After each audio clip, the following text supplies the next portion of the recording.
कति स्याटरडे हिँडेको डुलेको घुमेको मात्र भिडियो हाल्नु आज चाहिँ काम गरेको भिडियो हेरौँ है त। Hello everyone, welcome to my Saturday mini vlog. भर्खरै तपाईँले देखेको मनमोहक दृश्य चाहिँ काभ्रे जिल्लाको हो। र आज चाहिँ हामी सामाजिक सुरक्षा भत्ता नवीकरण गर्न बेसीतिर जाँदैछौँ। मैले बेसी किन भनेको भने हामी चाहिँ मिडियम खालको लेकमा बस्छौँ, त्यही भएर आजको हाम्रो यात्रा चाहिँ स्कुटीमा थियो।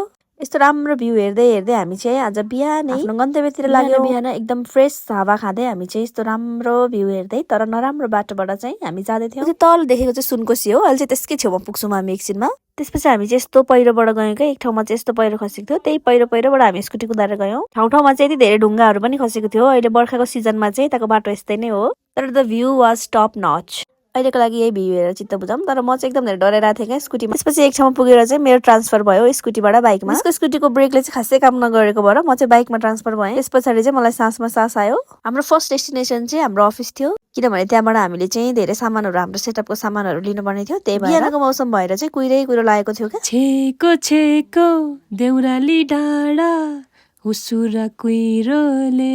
कस्तो लाग्यो त हाम्रो मिसको गीत? कमेन्ट गर्नु ल। यसरी कुहिरोमा हिँड्दाखेरि चाहिँ कस्तो धेरै मजा आउने क्या है। बट स्याडली तपाईँहरूले मोबाइलबाट एक्सपिरियन्स गर्न सक्नुहुन्न। त्यसपछि हाम्रो डेस्टिनेसन आइपुग्यो, जुन थियो हाम्रो वडा अफिस। हामीले चाहिँ रुमबाट केही पनि नखाइकन आएको भएर यहाँ चाहिँ हामीले तातो पानी र कफी खाने प्लान गरेको थियौँ। त्यस पछाडि मैले चाहिँ भिडियो बनाउँदै अफिसतिर लागेँ। किन मलाई मौसम चाहिँ कस्तो मन परिरहेको थियो क्या, बादलै तल आए जस्तो फिल भइरहेको थियो। अनि एउटा फिट चेक नगरिकन त के भिडियो कम्प्लिट हुन्छ त होइन।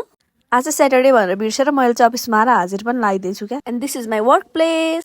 सो चाहिँ हाम्रो सर अनि हाम्रो मिस दुईजना हुनुहुन्छ। त्यस पछाडि मैले तातो पानी खाएँ। त्यस पछाडि मिसले मलाई यति टेस्टी कफी बनाइदिनु भएको थियो। त्यसको हुलिया चाहिँ मिल्क कफी जस्तो भए पनि यो चाहिँ ब्ल्याक कफी हो, नजुकिनु होला है। हामी यस्तै दामी कफी बनाएर खान्छौँ क्या वडामा। सो कफी पनि एकदम धेरै टेस्टी थियो। त्यसबाट हामीले सामान सबै ब्यागमा हाल्यौँ र मैले चाहिँ यति हातमा बोकेँ, किनभने यो केही पनि अटेन। अनि हामी त्यस पछाडि लाग्यौँ। पछाडि मिस चाहिँ आउँदै हुनुहुन्छ। मिस चाहिँ एकदम धेरै प्रो राइडर हुनुहुन्छ क्या। यस्तो बाटोमा पनि मिसले खतरा स्कुटी कुदाइदिनुहुन्छ।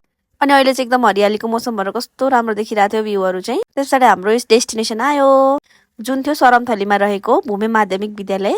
यो स्कुल पनि यस्तो दामी छ नि। यो स्कुल चाहिँ बिचमा छ, डाँडाले घेरिएको, अनि दामी छ। त्यो माथिको डाँडाबाट हेर्दा चाहिँ यो स्कुल कस्तो दामी देखिन्छ क्या।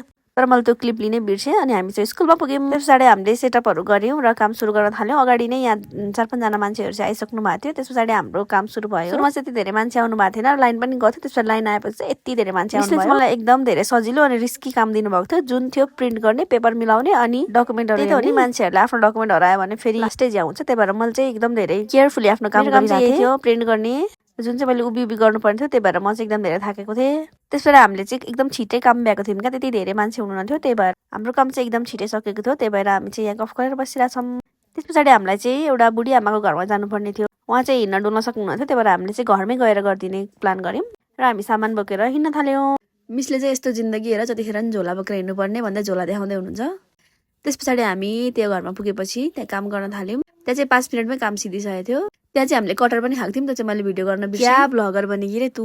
मैले अघि भिडियोको सुरुमा देखाएको सुनकोशी चाहिँ यही हो। हामी चाहिँ उता पुल्नेर खाना खान जाने प्लान थियो, त्यही भएर हामी जाँदैछौँ। यो चाहिँ खरेघाट भन्ने ठाउँ हो र यो हो सुनकोशी। यतिखेरसम्म चाहिँ हाम्रो 1-2 बजिसकेको थियो, त्यही भएर यतिखेर हाम्रो खाना खाने प्लान थियो। धन्न एउटा पसल चाहिँ खुला रहेछ, त्यही भएर त्यहाँ चाहिँ खाना पायो र म चाहिँ खाना खाँदैछु। गम एकदम धेरै भोक लागेको थियो मलाई चाहिँ। त्यसबाट हामीले यो ठाउँमा चाहिँ कति धेरै फोटो भिडियोहरू खिच्यौँ र यहाँ चाहिँ सरको पालो आएको थियो। मैले चाहिँ फोटो भिडियो खिचिवरी फेरि त्यस पछाडि बसेको थिएँ। अनि त्यहाँबाट फेरि हामी अर्को पसलमा गयौँ जहाँ चाहिँ ड्र्यागन फ्रुट पाउँदो रहेछ। ड्र्यागन फ्रुट पनि खायौँ र यो बदाम जुस पनि खायौँ। त्यसपछि त्यहाँबाट चाहिँ हाम्रो फर्किने प्लान थियो।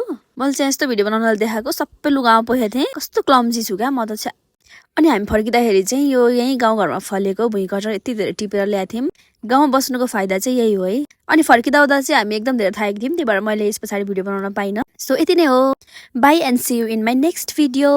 Stay tuned and make sure to follow me for the new video update.